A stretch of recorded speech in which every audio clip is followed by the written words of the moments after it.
엄정화, 오유나, 양세찬, 허각, 이문세.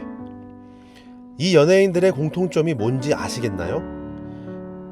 뉴스나 기사를 통해 우리가 비교적 잘 알고 있는 갑상선암 투병을 한 연예인들입니다. 도대체 갑상선암이 무엇이길래 우리가 익숙한 것인지 알아보도록 하겠습니다. 갑상선암은 목의 앞부분, 피부 아래에 있는 나비 모양의 기관이며 갑상선 호르몬을 분비하는 내분비 기관입니다. 갑상선에 생긴 혹을 갑상선 결절이라 하며 크게 양성과 악성으로 나뉘는데요.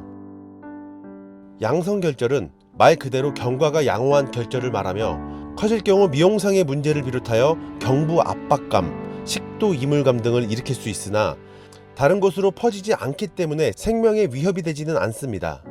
하지만 악성 결절인 갑상선암은 치료하지 않고 방치할 경우 다른 곳으로 암세포가 전이하여 생명을 위협할 수도 있습니다. 갑상선암은 크게 분화암, 저분화암, 미분화암으로 나뉘는데요. 이 중 전체 갑상선암의 약 95% 이상이 갑상선 분화암인데요. 갑상선 분화암은 다른 갑상선암과 치료법이 다릅니다. 우선 갑상선 분화암으로 진단이 되면 전이 여부에 관계없이 모든 환자들에게 갑상선 절제술을 시행하게 되며 수술 후에 대부분 환자들은 방사선 요오드 치료를 받습니다. 또 수술을 받은 모든 환자들은 평생 갑상선 호르몬제를 복용하게 됩니다. 수술 이후 1개월, 3개월, 6개월 단위로 병원에서 갑상선 수치를 확인하면 되시는데요. 10년 이상 특별한 문제가 없으면 1년에 한 번씩 내원해 초음파 검사를 통해 추적 관찰을 하시면 됩니다.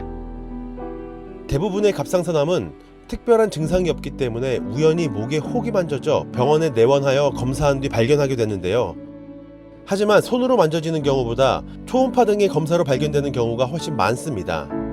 갑상선암은 결절이 기도나 식도를 눌러 호흡곤란 또는 음식물을 삼키기 힘든 증상이 있을 경우, 목소리가 쉬거나 잠기는 등 변화가 있는 경우, 결절이 매우 딱딱하게 만져지거나 가족 중에 갑상선암 환자가 있는 경우 의심해 볼 수 있는데요.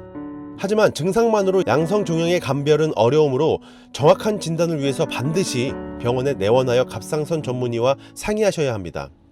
여성암 발병률 1위인 갑상선암을 예방하기 위해서는 관련이 된 위험 인자를 찾아내서 그 원인을 피해주거나 이미 노출되었다면 조기에 검사를 하여 치료를 하셔야 합니다. 보통 40세 이상이라면 검사를 주기적으로 받는 것이 좋은 방법인데요.